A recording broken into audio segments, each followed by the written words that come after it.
The person I'm introducing, ladies and gentlemen, is the CEO of Charism, a talent booking and management events management and public relations company, and also into digital music distribution.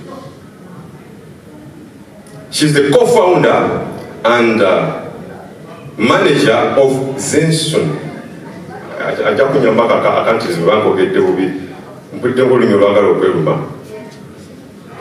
Space, a multidisciplinary curated space aimed at nurturing new creative generations, providing a space for artists to exhibit and showcase their works.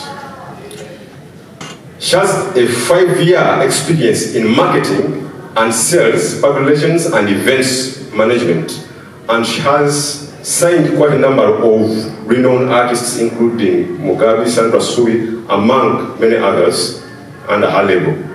Ladies and gentlemen, allow me welcome Madame Dorothy Nabunjo to make her first, the first presentation, her presentation. Madame, you're welcome. Please.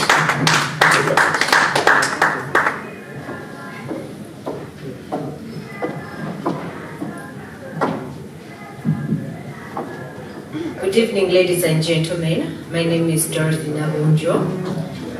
Tukwesa lulimi Luzungu, Luganda, oba tutalika. Okulunik.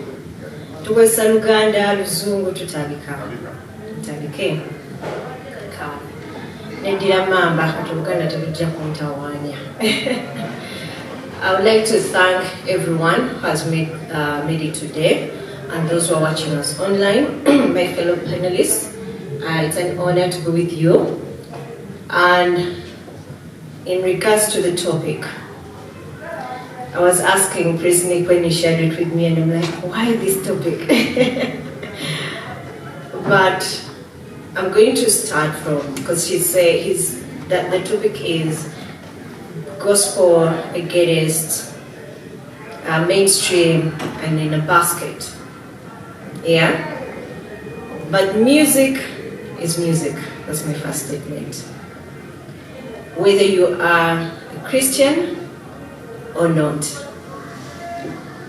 And it's under the culture, yeah, and wait, I hope I'm not going to mix them. Yes, it's under the culture sector and creative.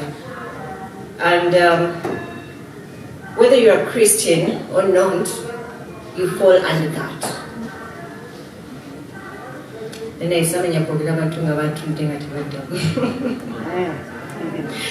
Yeah?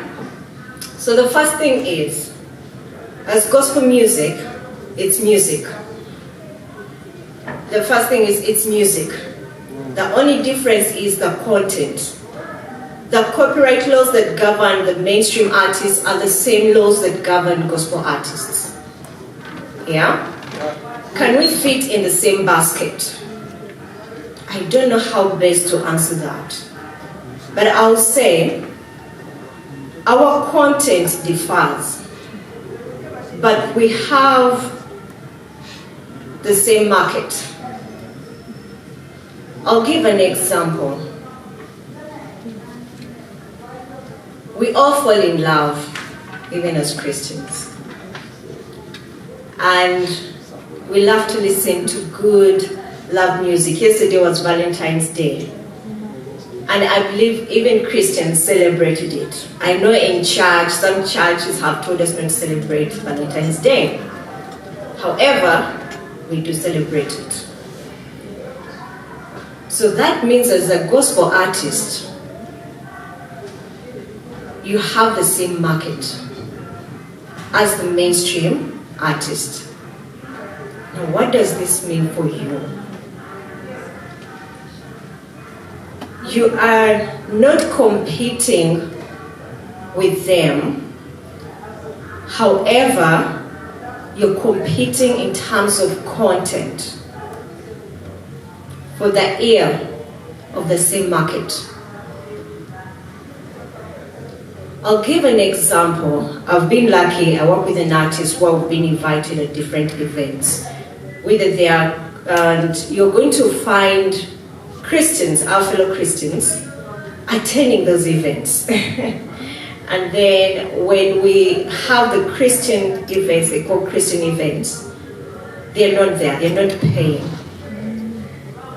And the question has been, why don't Christians pay for Christian events? And the answer was one, they look for quality, the content. As a Christian artist, does your content reach to the people? I'm in a group and someone asked, do we still have gospel artists in Uganda? And this was like 2 weeks back. And I'm also asking everyone who's here. I know they're gospel artists, they see Pastor also look at me. And someone said, ever since Babi stopped singing, we don't have any gospel artists. And that brings us back to the basket. Do we fit in the same basket? And I'm saying gospel music and mainstream, they are in the same basket, but with different content. However, you have the same market. How do you package your content? I'm going to give another example. Another media personality shared that they met with one of the people, and this person said, oh my God, Sina Rimara gospel musimu yange. I'm going to mention the names. Olina Mugamba. You mean no mukwano gwo musiba naye olimba tulina oyusuwa gospel yuchali wange. So are we in the same basket? Yes. However, as gospel artists, as Christian artists, do you know kuddamu okwezula the content.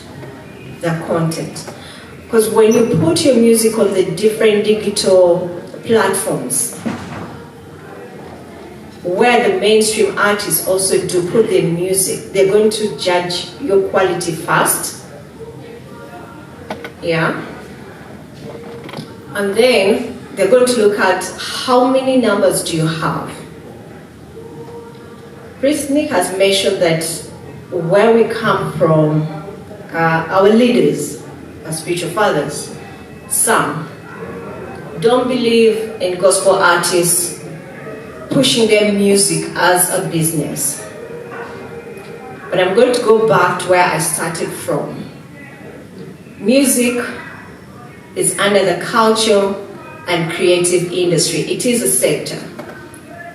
And we say gospel music, meaning it is music. And the rules that govern music do govern the gospel artists, the Christian artists. You all go to studios and record your music, right? You pay the producers. You pay the instrumentalists. You have to pay for the videos.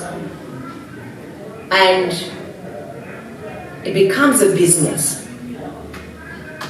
The same way, the mainstream artists do the same, and it is a business. So, do we fit in the same basket? The answer is still yes. We are literally in the same basket. It's like having mangoes with different colors. You have those that are green, you have those that are reddish, you have those that are the different colors of mangoes, or oranges or lemons. But we are all in the same basket. The question would be, what is stopping us, the Christian artists, the gospel artists, to dominate? Because God told us we shall dominate wherever we go. Is that true? Yeah. Is that true? Yeah. And is that true? Yes. True. Now the fact that you're even doubting, maybe that's where the problem is. Yeah? Do you believe as Christians we are called to dominate wherever we go? Yes. Yes. Perfect. So we are supposed to be taking dominion in that basket. It does not mean we are outside that basket. We are in that basket, but we should stand out. We need to figure out what is stopping us from standing out as children of God, because we are called to take dominion. Whether you're a gospel artist or a Christian artist, the fact is you are a musician. The difference will be who you worship and your values. How do you brand yourself? Because you speak to people's hearts, you heal. I was having a conversation with one of the artists, and he was sharing his journey, and I did understand him. And he said, there's no money in gospel music. Our brothers who are thriving, they're not singing gospel, they're not singing Christian music, there's no Jesus in there. And I'm like, wait, David was a fun guy and he loved God. He stripped naked and danced for Jesus, for God, and was praising. And I was saying, you know what? Maybe the issue is with content. What are you saying to these people? Let us go back to the pastors. Why do people follow pastors? It's the word. The word of God. Every day, people wake up on Sunday morning during the week to serve men of God, because these men of God are anointed. These men of God are preaching the word of God. They say miracles and wonders will follow us. As gospel artists, we are, I think in the Bible, you're supposed to worship before even the pastors come, and the Spirit of the Lord does come down. Now, when we are singing the music we are singing, are people healed? Are people's lives transformed? Apart from having fun, because if someone can go and listen to an artist we call mainstream, I don't know why, and they have fun, they have a great time, and then when they come and listen to your music, it is the same. They're just having a great time. There's no transformation of their lives. How are you going to have followers? How are you going to have disciples? I was telling this young man, what are you sacrificing as a Christian artist? Because God, please let me know when I'm running out of time.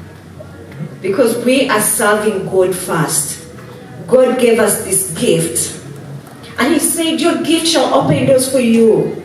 It shall make you sit with kings and queens and princes. Yeah? And you shall earn from your talent. So yes, you're supposed to earn from your music as a gospel Christian artist. So we are still in the basket. It's a business. But business with impact. You are changing people's lives. You are healing people. You are transforming their hearts, your community. What is going to separate your music from the other artists if it's all played on radio?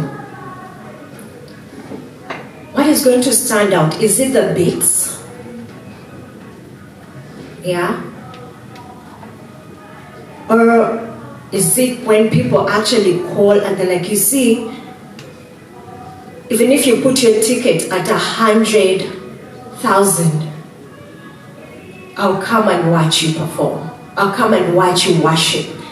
I was telling this young man that let us do the math. I know you're frustrated, but let us do the math.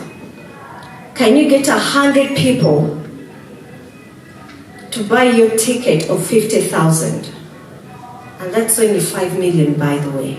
It's not a lot of money. And how much have you used to organize that event? If you're going to sell your music, how much are you selling it? Do you have at least 100 followers or people who believe in your word, in the word of God, that you are transferring to them and they can pay for it? When we go to church, we give offertory, we give tithe, and everything else. As an artist, the same applies to you. Why? I don't know how to pronounce that word. Who's going to help me? You're a Levi? Mr. Wilson, or Prince Nick? The Levi, they're called the gates who used to go before the ark. The Levites. That's who you are as a gospel artist. And you're supposed to be fed by everything that comes into the church. When people give offertory, when people give to church, you're part of church. The times have changed from the times when the Bible was written. But that's mainly in structure.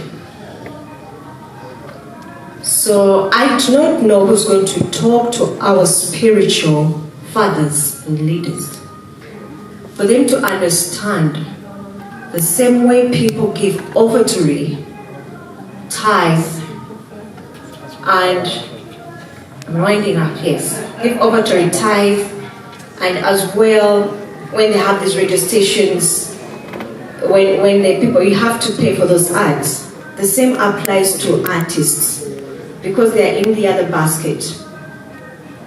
The same basket the mainstream artists are in, and they have to pay for all those services. I remember some of the spiritual leaders refused to pay money to UPRS, and they were forcing us to sign for music to be played. And one of the people who did not agree to that, and I never signed those forms, and I've never followed up if the music is played or not.